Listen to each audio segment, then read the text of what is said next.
Welcome to the debate.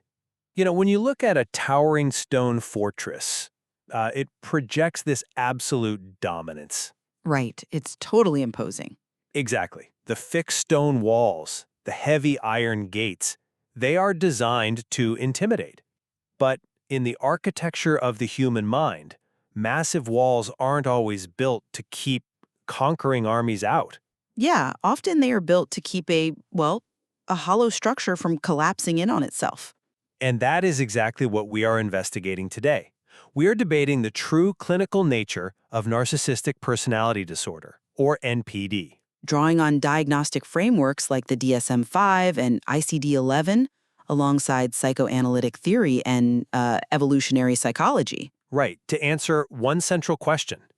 Is NPD fundamentally a pathology of grandiosity, antagonism, and this evolutionary drive for dominance? Or is it, at its absolute core, a disorder of profound vulnerability, shame, and a deeply fragile, decaying self-structure? I will be arguing that this disorder is best understood through its overt destructive traits, the relentless pursuit of power, exploitation, and self-enhancement. And I will be taking the opposing view. I argue that focusing on the external arrogance of the narcissist entirely misses the internal clinical reality. NPD is inherently a disorder of extreme vulnerability, where grandiosity functions merely as a protective shell. Let me lay out the groundwork from my perspective. When we look at the traditional DSM-5 categorical model, we see a pervasive pattern of grandiosity. There is this unwavering feeling of entitlement, a relentless need for admiration, and, well, a profound lack of empathy. Right, which is exactly what people picture when they think of the disorder. Exactly. But to truly understand why someone operates this way, we have to look at the evolutionary framework. Specifically, I'm talking about dual strategies theory. In human social hierarchies, there are generally two ways to climb the ladder: prestige and dominance. And prestige is the healthy one, right? Right. Prestige is pro-social. It is respect that is freely conferred by a group based on someone's merit, knowledge, or, altruism. But when an individual fails to achieve prestige, when they lack the genuine substance or pro-social skills to earn respect, they fall back on a phylogenetically older strategy. Meaning an ancient, primitive evolutionary strategy. Exactly. One that is hardwired into our ancestors: dominance. They use intimidation, arrogance, coercion, and manipulation to extract submissive deference from their group. At first glance, the behavior just seems like an inflated ego. But there's a hidden motive. Yes, and here is what most victims of these individuals never realize. The grandiosity isn't just showing off. It is a calculated, predatory strategy of dominance designed to subjugate the people around them and basically secure their place at the top of the social or interpersonal hierarchy. I'm sorry, but I just don't buy that premise. Framing this purely as an evolutionary dominance strategy completely ignores the psychological origin of the disorder. How so? Well, if you look at the DSM-5-TR alternative model and the clinical work of psychoanalytic theorists like Otto Kernberg and Heinz Kohut, you see a much darker, much more tragic reality. Pathological narcissism doesn't start as a quest for power. It starts as a survival mechanism in early childhood. You mean related to their parents? Yes. It arises from the lack of a good enough early caregiver symbiosis. That's a technical way of saying that a child needs a secure, consistent emotional connection with a parent to figure out who they are and to feel safe in the world. Okay, but lots of people have bad childhoods and don't develop NPD. True. But with NPD, we are talking about children whose parents either conditionally praise them only for exceptional talents, essentially treating the child as a mere extension of themselves, or subjected them to extreme, unpredictable criticism. So they develop the grandiosity to cope with that? Exactly. To survive this profound abandonment anxiety and attachment trauma, the child's mind constructs a grandiose self-structure. It is a psychological defense mechanism meant to mask hypersensitivity, deep underlying rage, and an internalized belief that they are fundamentally defective. But this survival mechanism theory hits a wall when you look at how they actually treat people in the real world. I mean, if it is just about internal protection, why is there such a profound active lack of empathy for others? Well, individuals with NPD fundamentally treat others instrumentally. If we apply objectification theory here, instrumentality is defined specifically as the treatment of another human being as a tool for one's own purposes. Right, stripping them of their autonomy. Exactly. Through this lens, a narcissist doesn't see a partner or a colleague as a human being with autonomy. They see them the way you or I see a smartphone, as a utility that exists solely to perform a function. Which in this case would be providing validation? Yes, emotional regulation and the provision of narcissistic supply. When your phone stops working, you don't feel empathy for it, you just get frustrated. And that is exactly how the narcissist views human distress. It's a bleak comparison, but I see where you're going. It's less like a physical parasite just latching on, and more like a financial shell company. The narcissist uses the victim to launder their own self-esteem, extracting the victim's emotional currency to inflate their own bankrupt psychological ledger. They manipulate reality and create emotional dependency. While staying totally detached. Right, all while remaining entirely detached from the suffering they cause. So the hidden motive isn't just protection, it's ruthless extraction. I come at it from a different way. You use the word deficit, as if the empathy chip is simply missing from their brain. And the smartphone analogy implies a cold, calculating machine. Because they are incredibly calculating. On the surface, maybe, but recent clinical research shows that NPD patients do not lack empathy in a purely cognitive sense. They actually suffer from compromised empathic dysregulation. Wait, dysregulation? You're claiming they can actually recognize the pain they cause? Yes, they possess the cognitive ability to recognize what another person is feeling. They know their partner is crying. They understand their partner is in pain. Because if they cognitively know they are causing harm, and they actively choose to withdraw simply to protect their own stability, that makes the behavior even more calculated and predatory, not less. It makes it a mechanism of psychological survival, not a predatory calculation. Here is the psychological mechanism at play. When they are exposed to another person's negative emotions, it doesn't trigger compassion, because compassion requires vulnerability. And vulnerability is a threat? A massive one. Instead, it triggers an overwhelming sense of powerlessness, disgust, or a terrifying loss of internal control. Because their self-structure is so brittle, they literally cannot process the emotional weight of another human being. To step into that vulnerability is a death sentence to the grandiose self. So they just shut down. Exactly. So they don't just sit there maliciously plotting as a detached financial shell company. They cold-bloodedly withdraw because the alternative is psychological collapse. But from the victim's perspective, it looks completely malicious. Oh, absolutely. The victim experiences this as a chilling, sudden lack of care. One moment, the narcissist is charming, and the next, they are a brick wall. The victim feels crazy, asking, "How can you not care?" Right, which creates massive confusion. Yes, but the narcissist is withdrawing because the victim's emotional reality is deeply destabilizing to their internal house of cards. The lack of empathy is a defensive shutdown, a profound dysregulation, not just an instrumental extraction of resources. I see the nuance you're drawing there regarding dysregulation, but I cannot accept that it's merely a defensive shutdown. Why not? Because they don't just withdraw. If this were purely about protecting a fragile ego, they would retreat and hide when challenged. But they don't. They attack. Well, anger is a secondary emotion. Sure, but when we look at how narcissism interacts with aggression, we are forced to confront the reality of malignant narcissism. This is where narcissistic grandiosity converges with psychopathic deception and sadistic aggression. Which is a very specific, dark manifestation. Right, and a malignant narcissist doesn't just put up a brick wall when they are overwhelmed. They actively demean and destroy others because defeating someone else is absolutely necessary for them to feel important. When a victim finally tries to set a boundary in a relationship, the narcissist doesn't just retreat in shame, they retaliate. Through things like gaslighting. Yes, they engage in gaslighting, they run calculated smear campaigns, they use psychological projection to blame the victim for the abuse. A smear campaign isn't a defensive reflex. It is a highly organized pro-social manipulation designed to isolate the victim and dominate the narrative. It's definitely destructive. Exactly.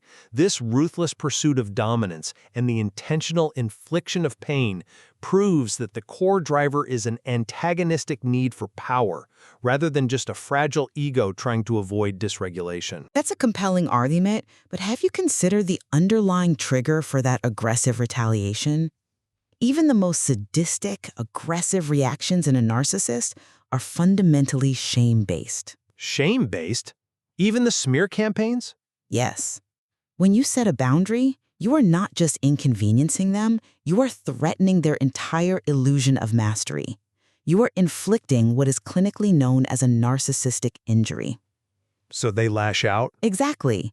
The rage you see, even the smear campaign, is a desperate attempt to annihilate the source of their shame, which happens to be you.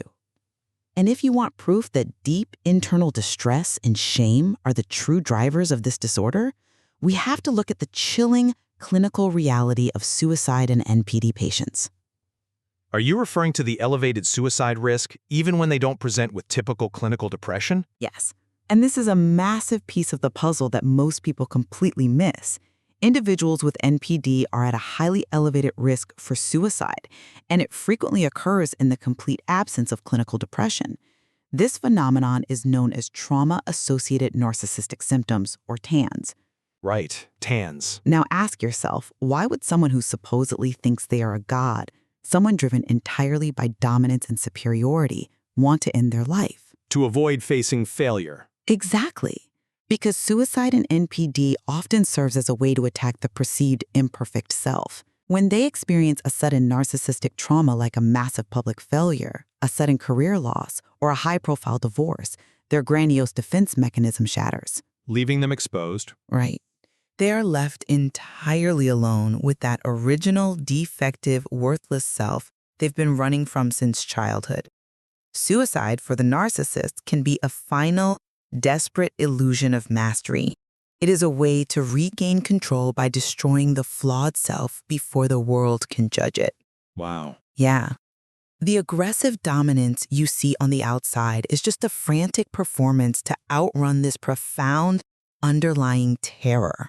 I completely recognize the clinical reality of TANS, but I would argue that using suicide as a final illusion of mastery actually proves my point. Even in their final moments, they are refusing to submit to reality. How so? They are choosing self-destruction over vulnerability, which is the ultimate dominance play against the universe.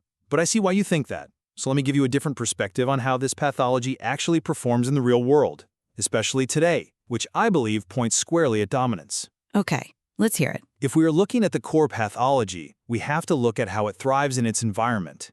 I argue that modern digital environments have created an evolutionary mismatch that heavily, almost exclusively, favors the dominance and grandiose phenotype. You're talking about social media. Exactly. In ancestral societies, if a tyrant tried to use coercion and grandiosity to dominate a small hunter-gatherer group, there were natural leveling mechanisms.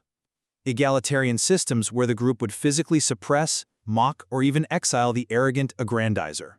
You couldn't survive on arrogance alone. Because the group just wouldn't tolerate it. Right. But today, social media removes those leveling mechanisms entirely. It provides an unlimited, unchecked platform for curated grandiosity, attention-seeking, and the accumulation of superficial followers. It definitely feeds the supply. The modern digital landscape rewards the exact traits of NPD: self-promotion, a lack of deep commitment, and the illusion of absolute perfection. The narcissist no longer has to face the reality of their interpersonal failures because they have an endless stream of shallow, narcissistic supply at their fingertips. So you're saying the environment validates the behavior? Exactly. If they burn through a relationship, they just swipe to find a new one. The environment has validated their dominant strategy, proving that their operating system is built for resource extraction and hierarchical climbing, not just hiding from shame. I agree that we are looking at an evolutionary mismatch, but I argue that this modern environment actually exacerbates their vulnerability, not just their dominance. Let's look at Charles Cooley's looking glass self theory. Remind us how that works? Cooley posited that our self-image is not generated in isolation. It is created through how we believe others perceive us. For a healthy person, social media is a tool for connection. For a narcissist, social media is a digital looking glass that dictates their very right to exist. So it becomes a trap. Yes, you call it a playground for dominance. I call it a high-stakes torture chamber for a fragile ego. A torture chamber. That completely contradicts how much time they spend meticulously curating their feeds, posting selfies, and demanding attention. I mean, they thrive in that environment. They are trapped in that environment. Look at the psychological mechanism behind why they are curating it so meticulously. The pressure to maintain that perfect image against the looking-glass reflections of a hyper-competitive society is a clinical compulsion. A compulsion? Absolutely. Let's look at specific evidence from aesthetic and cosmetic medicine to see how deep this vulnerability goes. There is a massive diagnostic overlap between NPD and body dysmorphic disorder, or BDD. I've read about that overlap. Yeah. In a recent clinical study evaluating patients seeking botulinum toxin, Botox, injections, the most common personality profile wasn't just someone wanting to smooth a few wrinkles. A staggering 34.5% of those patients exhibited narcissistic personality profiles. That is a remarkably high percentage for a clinical cosmetic setting. But I would argue that weaponizing their physical appearance is just another tool to secure social dominance. It might function that way on the surface, but it reveals the hidden meaning behind their meticulous self-presentation. The narcissist's obsession with aesthetics, their expensive material acquisitions, their perfectly styled appearance, it isn't just about proving superiority to you. Then what is it about? It is a desperate, compulsive defense mechanism against themselves. When a narcissist notices visible skin changes, aging, or physical flaw, it isn't just their vanity being bruised. It is a structural threat to their grandiose self. Because it shatters the illusion of perfection. Exactly. They are terrified of being seen as defective. So they inject, they modify, and they filter, not to dominate the social hierarchy, but to desperately patch the cracks in their own psychological armor before they shatter. If they were truly dominant, a wrinkle wouldn't send them into a psychological tailspin. This brings us to a fascinating convergence in our investigation. It seems we are looking at the exact same behaviors: the relentless self-promotion, the extraction of resources from others, the aesthetic obsession, and the aggressive reactions, but assigning them to two sides of the same coin. That's a good way to put it. I maintain that the pathology of NPD is most visibly and most dangerously characterized by its antagonistic drive. The exploitation of victims, the objectification of partners, the malignant externalization of blame, these are actions that destroy lives.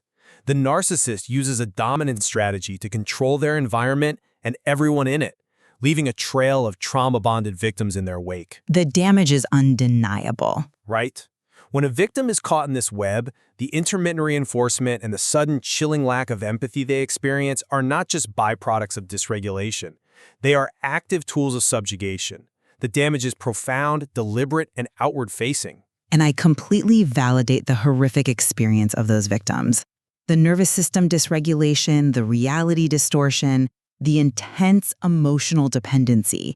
It is a harrowing experience that takes years to recover from. It really does. That if we want to truly understand the underlying mechanics of this disorder, we cannot ignore the internal distress that fuels it. If we only look at the arrogance and the dominance, we fail to capture the tragic, fragile reality of the narcissistic structure. The fragility underneath it all. Yes, the wildly fluctuating self-esteem, the terror of exposure, the shame-based rage. These are the engines driving the abuse. They seek to control you and everyone around them precisely because they have absolutely no internal control over themselves. I think where we ultimately agree is that grandiosity and vulnerability are not mutually exclusive in narcissistic personality disorder. They constantly interact in a devastating, self-perpetuating feedback loop. A very destructive loop. A person with NPD can exhibit extreme, ruthless arrogance in a corporate boardroom or on a digital platform and then suffer from paralyzing self-doubt, paranoia, and suicidal ideation when they suffer a perceived slight in the privacy of their own home. Exactly. The vulnerability necessitates the grandiosity. And because grandiosity is fundamentally an illusion, it inevitably fails, which then triggers the vulnerability all over again. It is a closed-loop system of suffering that tragically pulls everyone else into its orbit. Which reflects the true value of looking beyond the surface of psychiatric labels.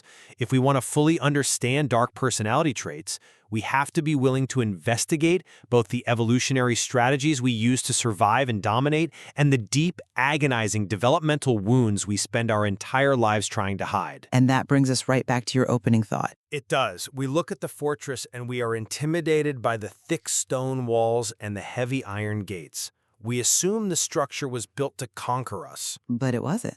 No, because once you understand the architecture of the human mind, you realize the truth. The walls aren't there to keep you out. They are there to keep the hollow, decaying structure from completely collapsing in on itself. Beautifully said. Thank you for joining us, and we will see you next time on The Debate.